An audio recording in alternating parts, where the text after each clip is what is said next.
Awesome. Just getting us live to YouTube here, so that people can be watching on YouTube. Excellent. Okay. Welcome to Salt Lake City.net Meetup. Today, we will have a little intro, do lightning talks, and then we'll hear from Amit about AWS Cloud for .NET developers. And then at the end, if you would like to stay on, we are doing a book club. We're reading the Phoenix Project, and today we're going over chapters 2 and 3. You can stick around even if you haven't read those chapters, and next time, if you're wanting to read those and get caught up, well, we've been doing 2 chapter increments, so probably 4 and 5, but we usually decide afterwards as part of that book club thing. So stick around. We do have a YouTube channel. Please subscribe. And this meetup is being streamed there live. So if you'd like to go there and watch instead of being on Zoom, that's fine. We will be watching chats on Zoom and in YouTube for any questions. And we'll make sure that Amit gets those. So without further ado, if anybody here is wanting to give a little 5-minute lightning talk on something interesting that you've learned, or some new trick or tip that you have to share with people, we'd love for you to give us a little talk. We'll give 5 minutes per each person. We usually do 2 or 3 of these if we have the volunteers.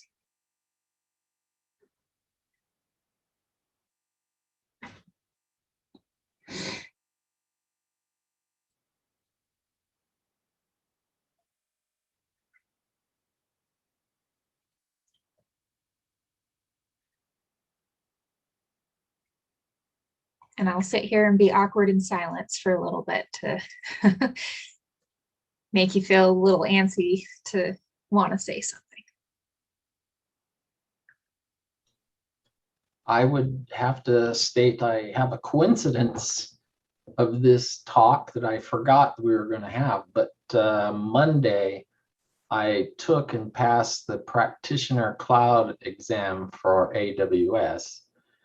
So this kind of fits perfectly since I'm also a .NET developer. So that's awesome. Which certification did you do? The Certified Cloud Practitioner. Nice. It was an interesting experience. I haven't did that kind of memorization for a long time, and it took, I would say I went through about 40 hours of courses listening to the basic stuff, but it was a real eye-opener for me in learning to learn again in that mode. That's so awesome. So what did you use to learn? Did you do a Cloud Guru? Was there a Pluralsight? Typically my work provided the standard 6-hour presentation for the practitioner exam. And I took some courses on Udemy of cloud solution technician. I can't remember the name of it, and went through his course and took a bunch of practice exams. And so I got familiar with it. It was interesting doing a proctored at-home test. I don't know if anyone ever did that yet, but I've never done it. So it was a new experience for me. A little intimidated because I had to clear up my office with all my computers. They wanted pictures of the room all around and up and down and live camera, and they did a whole bunch of recognition software to make sure I was in the same place every time. So it was interesting. What a neat experience. Does anybody have any questions for Tony?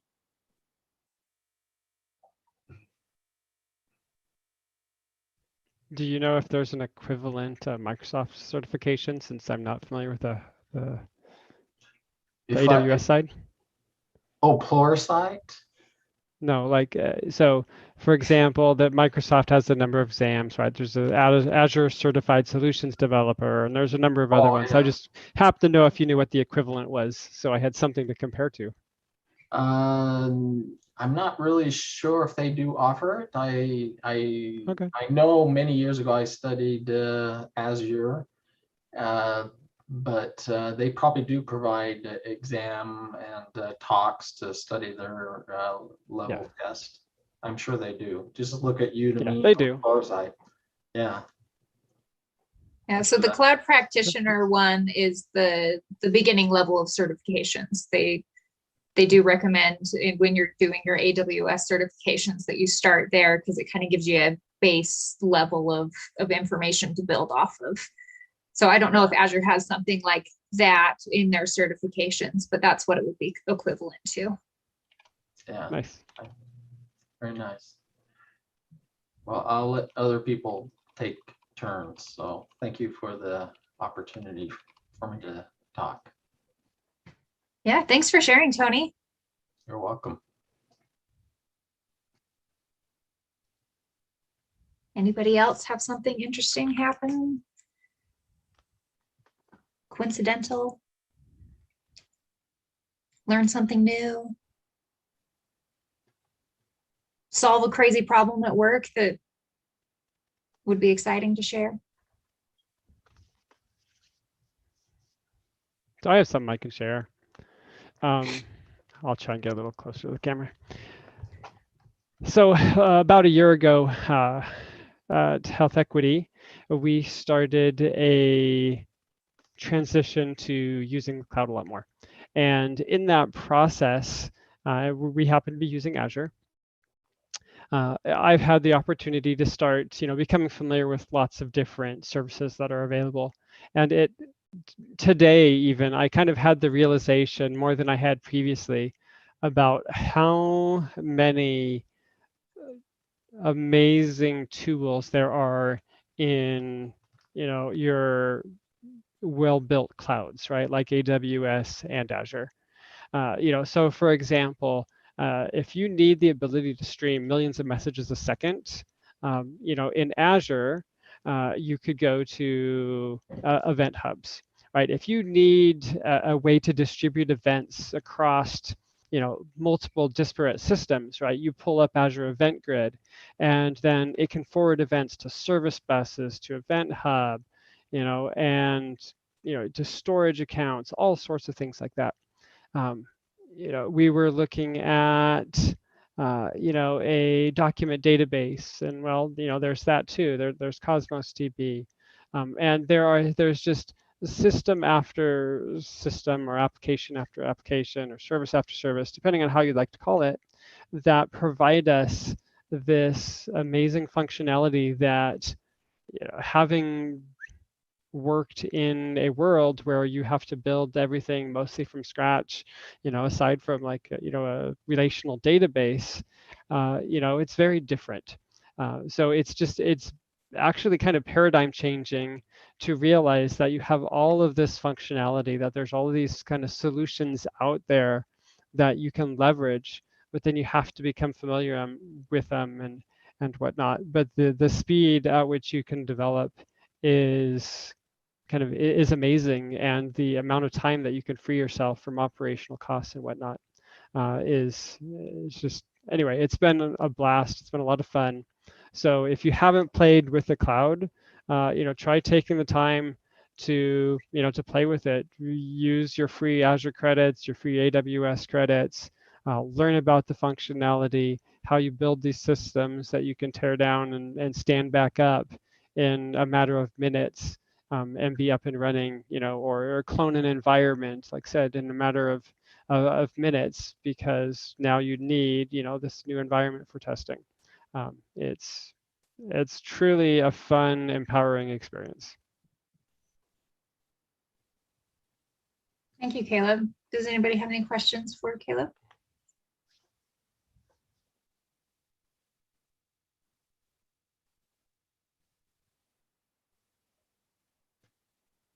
Okay. Sounds good.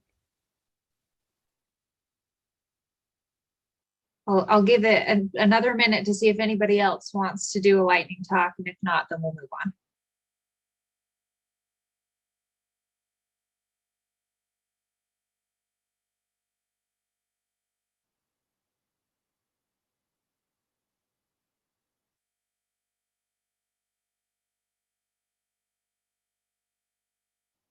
Okay, I think we'll go ahead and move on. I know that wasn't a full minute, but I think it was enough silence. Well, today we're lucky to have Amit with us. He works as a developer advocate with Amazon Web Services, or AWS. He has 20 plus years of industry experience.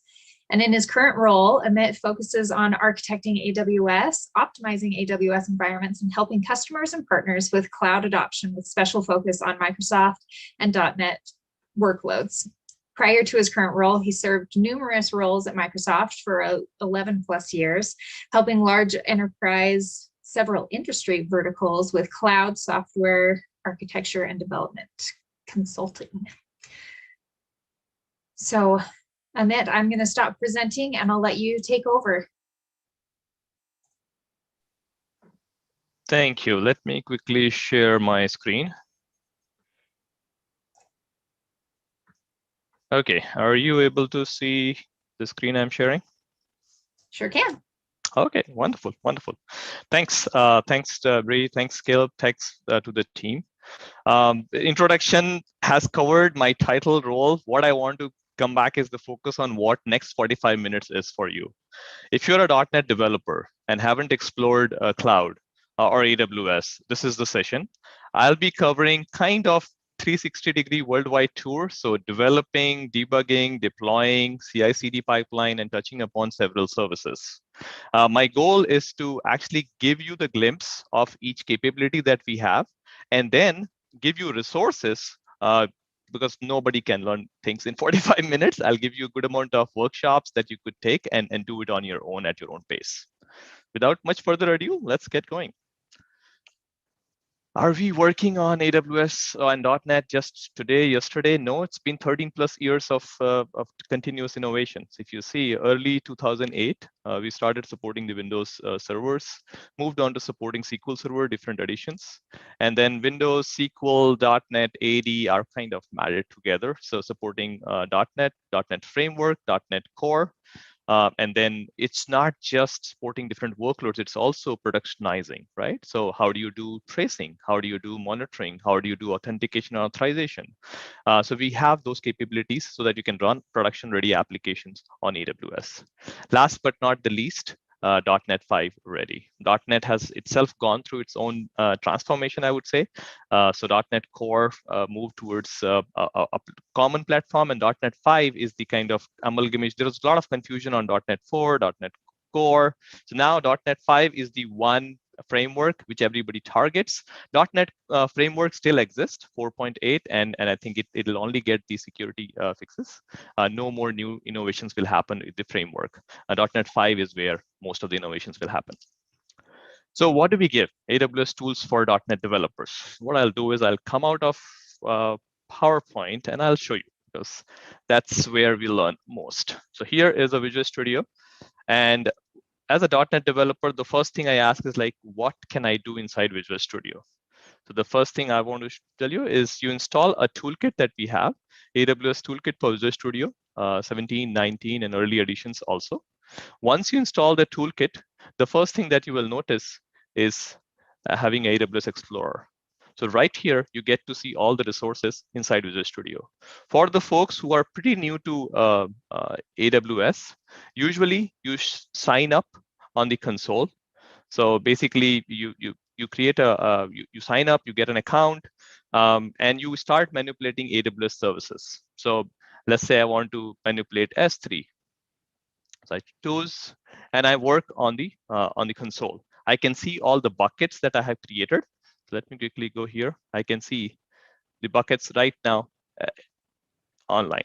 But as a developer, when I'm working, I feel like I want to be inside Visual Studio. So the idea is to show you the same resources right inside Visual Studio, not just show you you give you ability to manipulate them. So you can actually manipulate them. You can see your buckets, you can see your instances. You can actually not just see, you can connect, you can change the state of it, right? So we give you that capability so you can do most of the operations right inside Visual Studio. You may ask, like, how is Visual Studio connected to the AWS, right? In this case, what I have done is I have created a IAM user. So let me just quickly show you. So this is how typically a developer starts his journey. You can create your own user, or you can use the SSO. So in this case, let me quickly create a sample user just to get you end-to-end. And I want programmatic access for it. You can give permissions, what that user can do. In this case, I'm choosing for an existing user and copying the permissions. And once that user is created, I see something called access key and secret access key being generated. So that's the access key and secret access key I have used. In case I want to create additional, I can say, hey, I just created a new profile. I give that access key, secret access key, and voila, it connects to that particular account. So this is a typical start. You may say, hey, I don't want to use permanent kind of access key, secret access key. You have to rotate them. Can I use SSO? Yes. So we recently released support for SSO as well as MFA. So that capability also exists. So you do not want to have a permanent credentials. Once you are connected, you are able to see all the resources. What else? So let's quickly show you another example of a website that I have created. This is a very simple ASP.NET based website. And as long as the demo gods are happy. Yep. So what I'm doing is I'm using D3 JavaScript visualization on the client side, right? It gives you ability to filter on the client side. I can zoom, I can navigate, right? So this application is locally running. I can right click and I can publish directly to AWS. We have integrations for Beanstalk, containers, Lambda, right from Visual Studio. So for the case of, for the sake of this demo, I have already deployed, as you can see. So what I'm going to do is quickly show you the same application deployed on AWS, right? You want to see I've deployed on Beanstalks. This is, which is like, if you want to equate it, it's kind of an app service, our near PaaS-like experience. So I'm going to go into Beanstalk. And here is my application. What Beanstalk gives me is basically ability to actually underlying environment is automatically created, and it not just environment, it actually gives me ability to see my logs, health monitoring, alarms. It comes out of the box. So the under plumbing that you have to go through if you do it your own on EC2 or a VM based architecture, you do not have to do that. Right, so that's the beauty of a Beanstalk. If you have a website or an API REST-based, a WCF, old WCF, or other Ecs and Eks or other web services, you definitely want to explore Beanstalk to get started. So Amit, you showed me resources. I'm able to deploy. What else can I do? Starter templates. So when you want to start, you may say, hey, I want to create a new project. And that's where the AWS platform comes in. And as you can see, you see different starter project templates. I can create Lambda, which is our serverless offering. If you want to take equivalent, it's the Azure function, right? So I can quickly choose, let's say for the sake of this demo, I'm creating a Lambda function. And we also give you boilerplate implementations. As you can see here, .NET 5 ready. When I said, I did not just joke. Here you go. I already have a .NET 5 container image integration. Let's take a demo and generate it. So detect image labels. Let's see what it generates as a boilerplate code. So it actually gives you complete code generated, which you can customize for your needs and deploy it right from Visual Studio. So here you go. This is basically a Lambda function on an S3 bucket. As soon as you upload an image, it will call the recognition API, as you can see, recognition call. And here is the function handler. And this is the detect label async. So Recognition is our service. It's one of the AI service. Given an image, it can find attributes. It can also find faces, depending on the API that you call it. And right from Visual Studio, I can deploy this Lambda function on AWS. Okay, so now the last thing I want to touch before I go back to PowerPoint is, how do you manipulate those services? Like I get the part that I can see the resources, I can manipulate them here, I can create new project with boilerplate. Now, how do I manipulate them? So here you go, the S3 bucket that I listed, I'll go through the code and iterate through the buckets. The first thing that you want to do is get a dependency on, we have a AWS SDK, both .NET Framework and .NET Core based. So pretty much in this case, I want to use, let's say, for any service that you're manipulating, you have a corresponding SDK. So in this case, I want to use S3. So I'll take the dependency on S3. And there's a typical pattern for any service that you use. Let me just get this on the side.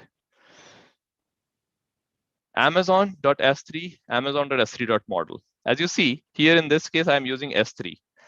You can replace that with any other service name. So Amazon.ec2, Amazon.ec2.model, right? So that's the typical pattern: recognition, recognition.model, and then create the client. And let's do this. We are all developers, so let me quickly do a debugging session. Okay, so I create the client. Here you go. As you would expect, let's quickly see what this client object is. It has credentials. This is object storage, right? So what do you think in an object storage functions would be? Like copy, delete. As you can see, copy, and you see there is a sync and a sync. So you can call functions via synchronous, basically call and wait, or you can do a asynchronous where you have async result and callable callback, right? So typically manipulation of any service is understanding the APIs in that particular service. In this case, I'm going through listing bucket. So as you can see, list bucket. And let's quickly go through this. Here is I got the list of bucket response and iterating through this and listing it. You may say, okay, this iterated through it, but Amit, you called an API of AWS. How is the permissioning happening, the authentication happening? Remember, we connected this with a profile. It uses the same profile, but how did it pass? So what I'll do is, to show you that, I'll just quickly run a Fiddler Trace to show you how that works. Okay. And run the same code once again. Okay, so check the fields, create the client, call the bucket, go back to the Fiddler, and here you go, you see. One beauty of using SDK is you do not know underlying what is the payload. Like some of the services may use XML as a response, some may use JSON as a response. That is abstracted from you by using, because you get a typed object, right? So you're iterating on the typed object. Now here, when it called the API, you see there is a authorization. And that authorization has a HMAC signature, right? So that HMAC signature is generated by the secret access key that was configured in your profile. So that's the signature that gets passed, and that acts for the authorization. When the S3 endpoint in AWS gets that, it validates that and then allows the call to succeed. Okay, so let's repeat what I went through. The first and the most important thing is I installed the AWS Toolkit. Once you have the toolkit, you get to see Explorer. So basically all the resources right inside Visual Studio. I can manipulate them also. You connect either via a permanent, like a user who has access key and secret access key. Good for development environment, but usually what will happen is in any enterprise, you would want to configure the SSO integration. You may say, Amit, if I run the same code on a AWS compute, let's say EC2 or Lambda or containers, which permission does it use? So the compute in AWS can assume a role. The compute and services in AWS can assume a role. Anytime somebody says assume a role, there is a call and temporary credentials are assigned, and that temporary credentials have access key and secret access key. Okay, so you don't have to worry about it. It's basically the code is running in a compute environment, and the compute environment can assume a role using which it can do operations. The key thing is whether the role has the permission to manipulate. Like in this case, if I want to create a bucket or if I want to delete a bucket, I need to have the right permission, right? So those are policies that are assigned to the role that defines what a user can or cannot do. And last thing is I get ability to right click and deploy right from Visual Studio. Again, from a development point of view, it's great to test something. But when you are actually going for an end-to-end enterprise deployment, you would use some kind of CI/CD pipeline. And I'll quickly be talking about how we integrate with the same too. I will now go back to the PowerPoint. Okay, so we touched upon Visual Studio. The two questions that I get, do you support Visual Studio Code? You bet we do. So here is a Visual Studio Code. I have the toolkit installed here, and I can see the same resources here. And we also support JetBrains Rider. JetBrains Rider and Visual Studio Code are primarily meant from a serverless application development, debugging, and deployment point of view. Visual Studio Toolkit, AWS Toolkit for Visual Studio has slightly more features compared to the code and Rider. SDK, I showed you a quick manipulation. We have both .NET framework-based SDK as well as .NET Core. We also have CDK. I'm pretty sure deployment and templating, any developers kind of like, hey, I don't want to do templating, right? I mean, CloudFormation, Terraform, ARM templates. There are so many templating, which as a developer, I would rather write a Java code or a C# code, right? And that's where the CDK comes in. So you write C# based code and it generates CloudFormation templates for you. So for deployment automation, CDK is used for that. And many customers have started adopting this because you can create cloud construct reusable libraries using which your deployment becomes much efficient. We also have command line based CLI, PowerShell. The things that you saw in Visual Studio, the same set of operations, the right click deploy, can be called via command line also. We also integrate with CI/CD toolkit. Azure DevOps comes up a lot. So let me quickly see. Here you go. This is the pipeline. And there in the pipeline, we have several tasks that are published inside the same, using which we can keep the code in Azure DevOps and use AWS to either host, or you give us the code, we do the build at our end, both the way integration is for. And we also integrate with Atlassian, Jenkins, and many other CI/CD providers.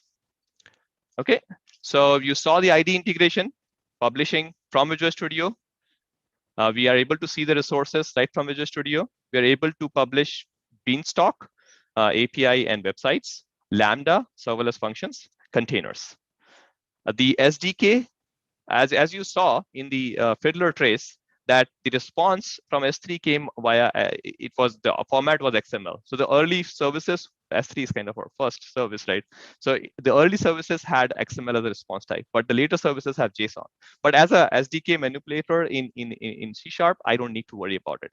So serialization, persistence, creating that HMAC signature and making the call is all the plumbing that's under the hood. You focus on a typed object and you pretty much need to just understand what are the APIs for that service to be manipulated. And the pattern works same for all the AWS services. Pretty much like using service name model. You create the service name service client and you call the operation, sync, async, both the ways available.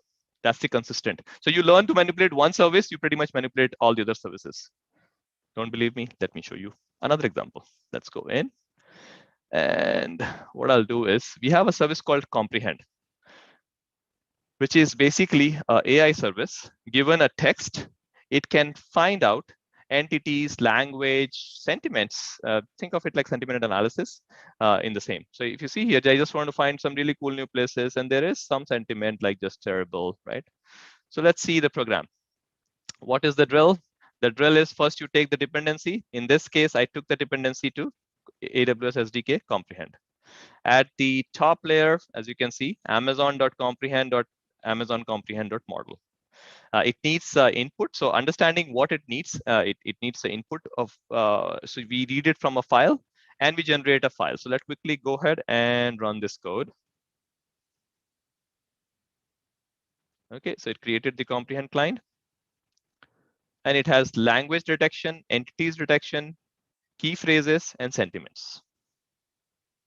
Right, as you can see, for each detection, it has a input and output that you need to understand what it takes. In this case, it's passing in the text and call the detect domain language async. And once the output is there, I generate a separate files for each of the response. So as you can see, there is a response file that got generated. This is the language that it found. It found 2021 type date. It found key phrases. And as you can see, it detected the sentiment too. If I run the same and open Fiddler again, you would be able to see the same calls going in. Let's quickly go through again. Okay, so create, as you can see, there is an endpoint for the API. So it will go to that particular region's endpoint, call it, pass in the text, and call all the functions. And if I go to the Fiddler Trace, here you go. As you can see, it passed in, got the output. Passed in, got, and now you see this is later services. You're seeing JSON-based responses. Right. Okay. We have PowerShell. We have the same thing that you saw. You can call it via CLI extensions. You saw Visual Studio Code. Rider, here is the Rider snapshot. Same thing is deployed has an extension where you can see all the resources. Serverless-based applications. Now I move on to the second area of the topic. Before I go, any questions on the tool sets that I showed just now?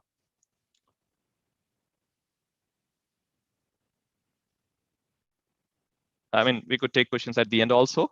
So in the interest of time, I'll move ahead. When you are deploying your application, .NET application, where do you deploy it to? Which compute services, right?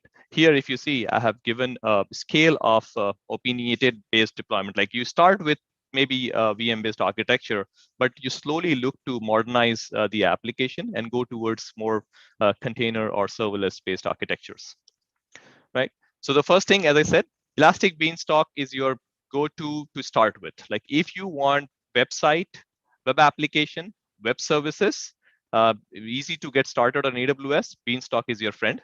It gives you automated deployments, automated platform updates, automated health monitoring. So a lot of things, goodness, right from the get-go. So you have the dashboards. That's one thing you definitely want to look at.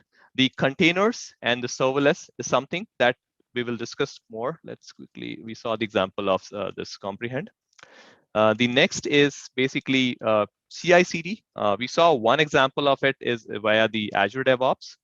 We also have our own AWS CodeStar services. So you can see code build, code commit, code deploy, code pipeline. So when I was saying Azure DevOps can give us code and we can do the build, essentially we'll use AWS code build to do the build, right? Let me quickly show you a demo in the console. Go in and just to show you.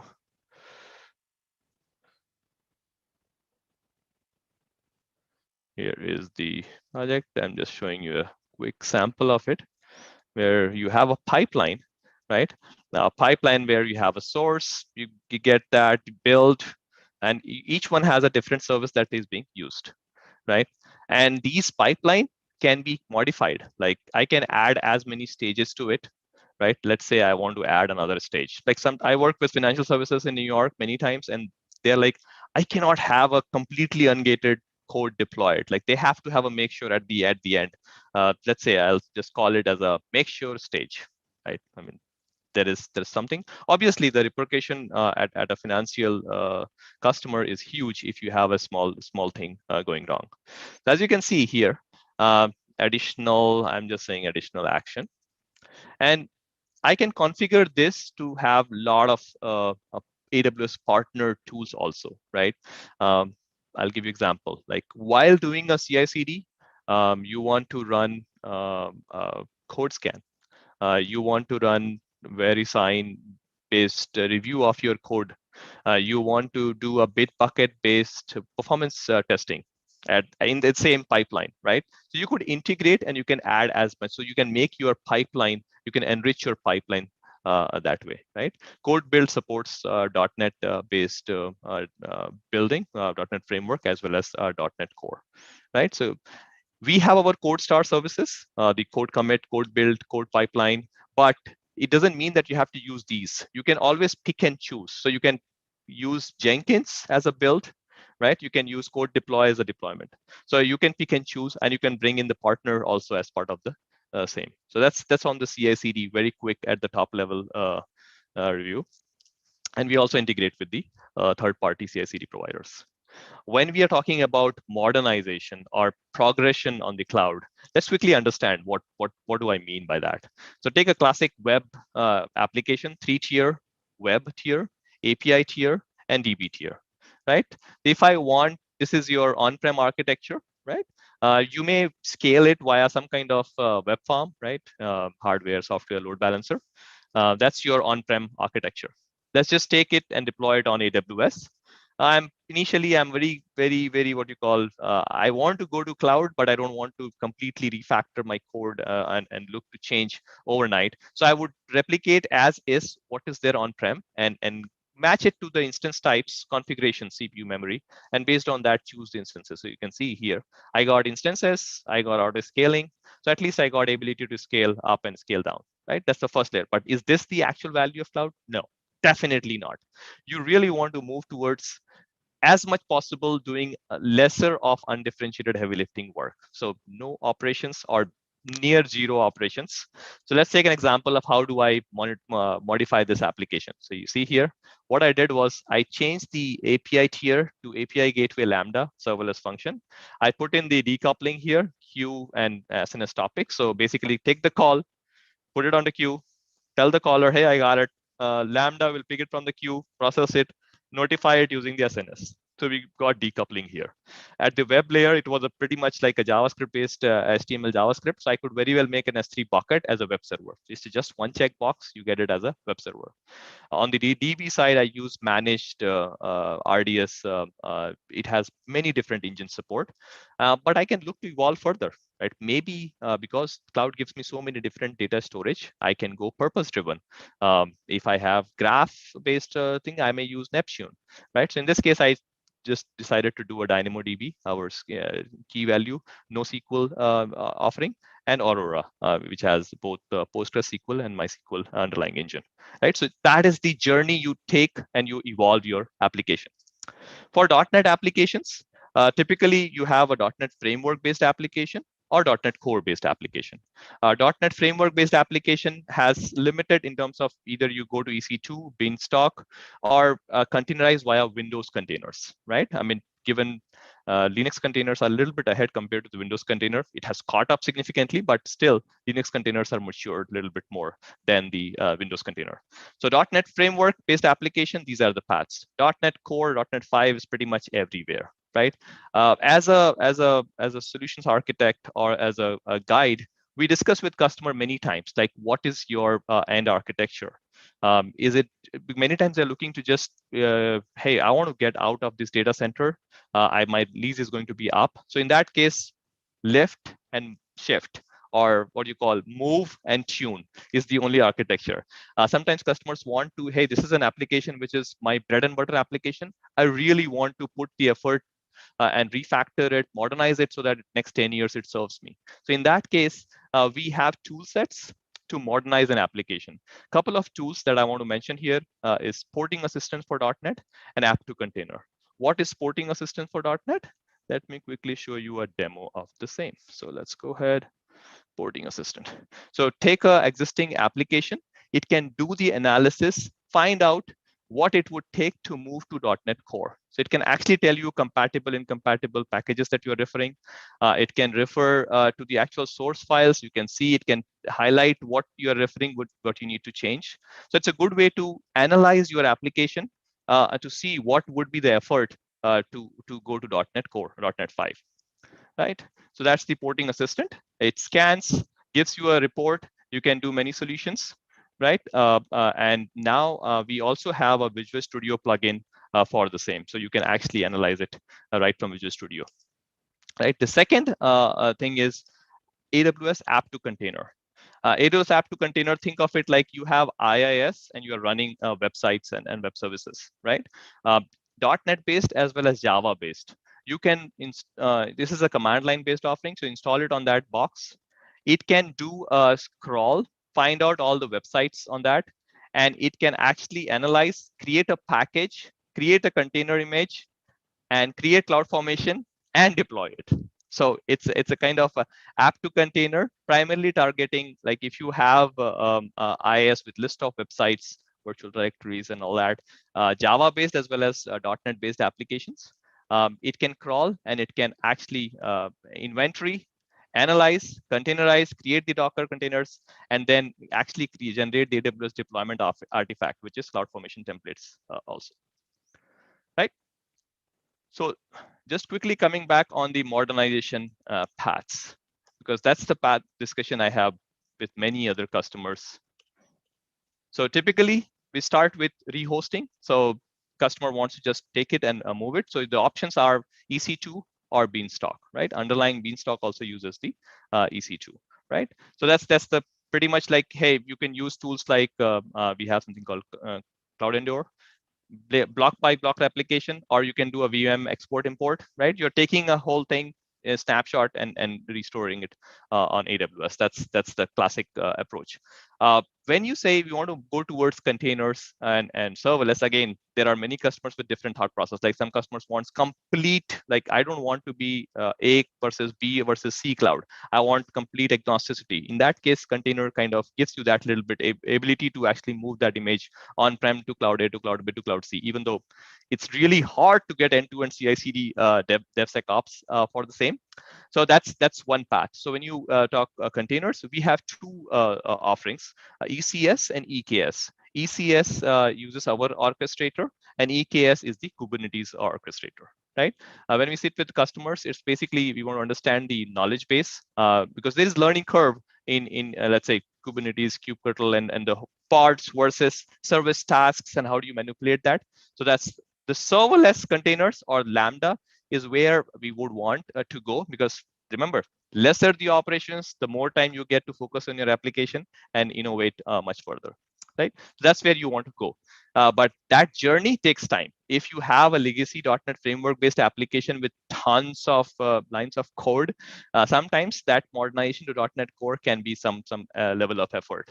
Many customers have actually looked to split them into different, let's say, microservices is the buzzword, smaller services, smaller components, and then the smaller components of services may be a candidate to be modernized into .NET Core. In my experiences, services like the old WCF or API-based services are easier to modernize compared to if the business logic is embedded inside the UI, like the ASP.NET framework, the old one, the web forms or the WIN forms or the WPF. It is hard to actually get that. I mean, sometimes it needs a little bit of manual, hey, take this code out. And that's where we have another service right now in preview, decompose monolithic apps to microservices. So it can analyze, it can give you chunk of code, and you can point it like, hey, I want this to be as a microservices, right? So that's a journey, though. I should say it's a journey. You take each application, you understand, and you choose a path. Like, is this a rehost candidate? Is this a there are 6 or 7 R's, like replatform, refactor, relocate.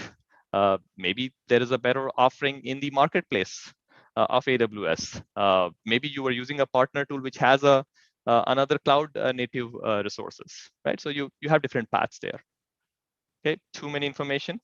Lastly, I want to share some good resources for further exploration. There is something called AWS well-architected principles. It's not just guidance, it's also a toolkit. It helps you understand the architecture goodness from a cloud point of view. Like, what are the best practices? Multi-region versus multi-AZ based design. If you're targeting an application to be 4 or 5 nines, after decimal 5 nines of availability, what is the architecture? How do you go for that, right? And cost optimization, continuous leveraging the newer services, how you are leveraging that, and also DevOps with security. So you may want to understand the well-architected principles. The second, which is way better, I mean, I like this resource a lot, the Amazon Builders Library. Basically, Amazon.com itself has gone through a significant journey. We have so big scale. So the principals at Amazon have actually written the learnings as we have taken the journey and scaled Amazon.com. So detailed papers by the principals, Amazon Builders Library. 12-factor apps primarily from a serverless application, right? I mean, when you move towards microservices or small service, think of it like old school in-memory that used to take a reference. Now that in-memory reference goes to a network. Everything is an API, everything has to be called, there's no backdoor entry. So it has to be called over a network. So when you call something over a network, there's chances that things might fail. And that's where, let's take an example. You want to have exponential back-off kind of strategy, retries built in. So you try, you failed, you wait, multiply that wait time, maybe a factor of 2. You retry, you wait, again, multiply the factor by 2. And then you, so that's how you design your applications, right? So this 12-factor guidelines help you build serverless applications, which can handle or self-heal in any failure scenarios. Everything fails all the time. You have to have that mindset in your application design. When you move towards microservices, I mean, I see this pattern like microservices will solve all the problems. I mean, I feel like monolithic still has its place. Yes, the net new applications probably should be looking to design in microservices. But when you have large amount of microservices, in that case, you may have another set of challenges to take care. Like if you have a transaction that goes many different services, right? So how does the coordination between different microservices work, right? But this gives you flexibility that you can design your product team into different smaller microservices ownership teams. They decide. Polyglot is a great term. Language, services, tool, they decide. One can choose Windows, another can choose Linux. One can choose to do in Java, other can choose it in C#, right? I mean, those are the each microservices team that they design, which lot of different offerings and different like data offerings itself. Like previously, I know I myself have put everything into RDBMS binary files also, but now it's basically purpose driven, right? If I'm manipulating a graph data, I would rather want to use Neptune. If I'm manipulating time series, I would rather want to use a time stream, right? I have done SQL correlated subqueries on time series, and it was very, very hard, right? So microservices, the smaller components, they can pick and choose what is right for them, right? If a microservices needs a time series oriented data, they'll use that versus just putting everything into a single data store. Here is some of the additional resources: aws.amazon.com/net. That takes you to our .NET on AWS homepage, where you have step-by-step guide, code samples, and several videos and webinars that we publish. And there are other resources like the white papers. You may want to bookmark the white paper, and we keep publishing. And also, please connect with us on Twitter. We keep publishing newer resources in Twitter also. Okay, I've been talking a lot. I'll take a pause and open up for questions.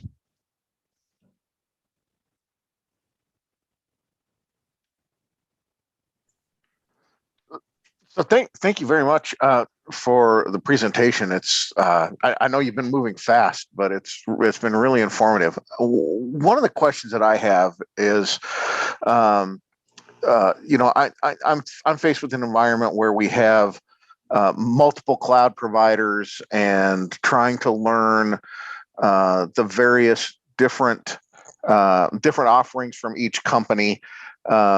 But at the same time, you know, if I spin up you know, some kind of web service, maybe I build a web service that indexes all of the books in my house. How do I avoid not ending up with accidentally a bill for $1,000 or $2,000 at the end of the month? That's an awesome question. So remember when I said the well-architected principle, it also has a cost, and we have a service called AWS Budget, where you can actually set up an alarm and you can decide like what is your threshold beyond which you should not and you should be notified. So explore that AWS budget. That will help you not pass a certain threshold that you want to set. But cost optimization is something which we take very seriously. I mean, if you see the AWS history, we have reduced pricing many times. We look for efficiencies inside and pass on those savings to the end customer. Hence, we have saved pricing so many times. When you are looking for an architecture from a cost angle, you will always look like, hey, should I put this in Lambda? Lambda is serverless. Now, if you have a website which takes 24/7 continuous request, in that case, I don't know whether Lambda would be the right price strategy. And maybe the hourly or minute price charged you have per second now also on EC2 instances. So it's very important to understand the application usage type and also have that cost as a pillar when you're architecting your application, right? So architecting is important. We give you knobs. I'll give you another example.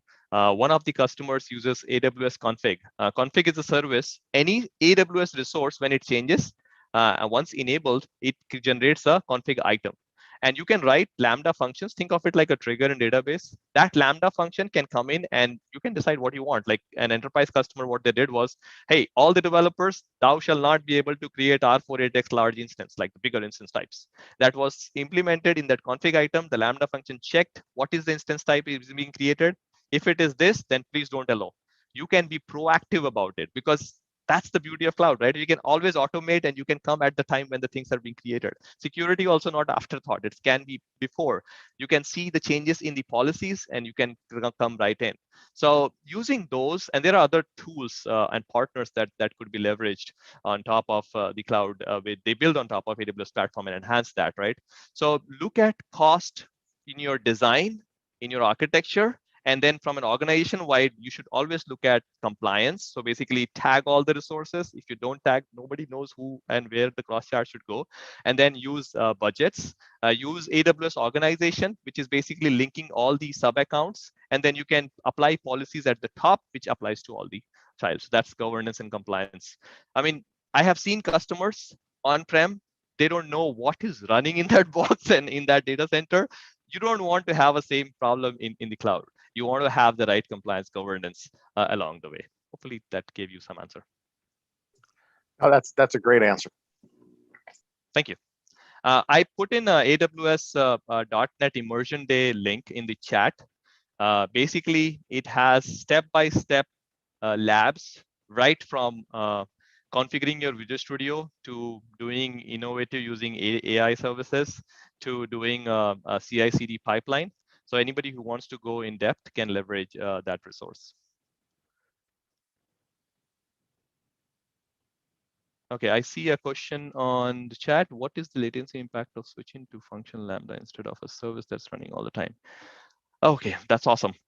Great question. .NET framework when it came, or Java when it came, it had that bytecode IL, right? That intermediate language. And first time hit, always had an issue. We came up with JIT compilation, right? The same thing is with Lambda. I mean, underlying it's nothing but Linux container, but the first hit, there's a warm-up time. It's creating that underlying cluster, deploying the runtime, in this case, .NET Core, .NET, and then putting your function and then executing it. So there are techniques and architecture where you can do a pre-warming. So that can help. We have made significant improvement in that warm-up time. But yes, that needs a little bit of close attention. Otherwise, that can impact, right? So you can think of it like you can do one request to get that pre-warming, and there are some additional knobs.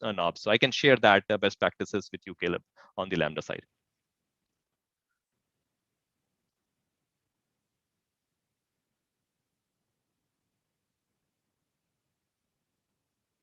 Okay, great. Any other questions?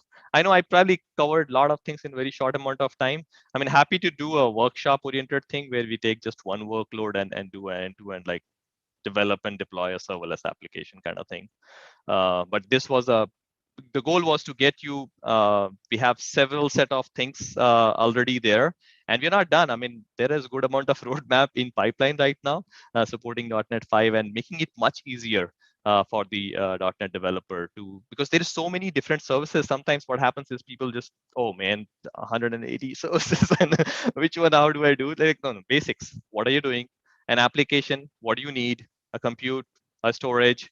To look at those services, how do you manipulate it? And then slowly, baby steps like crawl, walk, and then run. So we are coming up with more simplification in our area. And any feedback if you have, any service idea you have, any feature you want to suggest, feel free. I mean, I will put my email ID. We're always looking for the same, and happy to take that and put it in front of the product teams.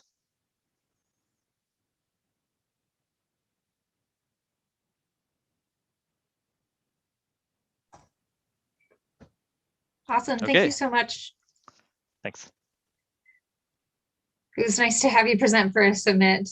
I also want to thank our sponsors for tonight: Health Equity, Tech Systems, JetBrains, DealerTrack, and O'Reilly. If you would like to give feedback to Amit for his wonderful presentation, go ahead and use this tiny URL here to give feedback. This will also enter you into the drawing for our prizes. And we also have a Slack channel that you can join to chat on the side. You don't have to wait for every meetup.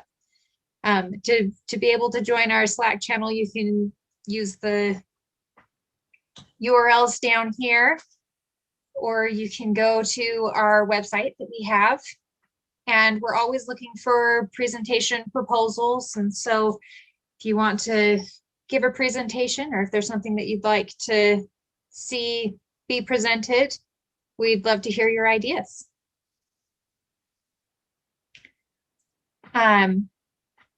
For prizes tonight, we do have 2 O'Reilly ebooks, 2 JetBrains licenses, and Amit brought 3 $25 AWS account credits.